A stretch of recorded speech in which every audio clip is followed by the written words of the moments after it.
Fears are growing within tennis that a new Super League could emerge. The US and Australian Opens are involved in talks over the formation of a new tennis Super League, a top tournament director has claimed. Rumors of a new elite competition of 20 events, perhaps backed by Saudi Arabia, are swirling around the sport. It could see the majors and the Masters events form a new circuit for top players at the expense of smaller events and players lower down the rankings.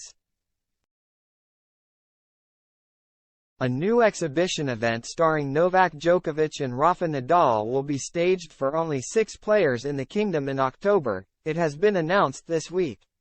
And tournament director Jean-François Cahoyer, who is staging the ATP 250 event in Marseille this week, fears the deregulation of the sport is bad for the future of tennis.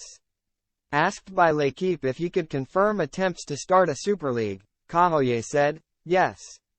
According to the rumors I have heard." Craig Tiley, the Australian Open boss, and the US Open are active in this process of joining a Super League. And that worries me, not only as director of the ATP 250 tournament in Marseille, but for the future of tennis. I have always thought that the strength of tennis is its relevance, diversity.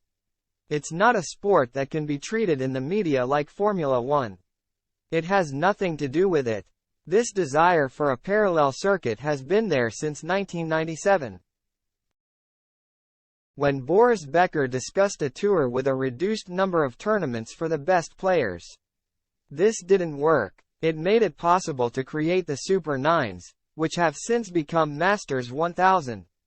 European football reacted furiously after the attempt to form a Super League in 2021, while golf has been split by the Saudi-backed LIV Golf Tour. Tennis and the Saudis are keen to avoid the same divisions in tennis.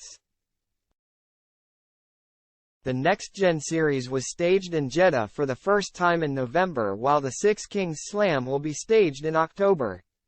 Cahoyer added, "When we mentioned Saudi Arabia at the ATP board in New York last September, it was to say that we were going to try to work with them.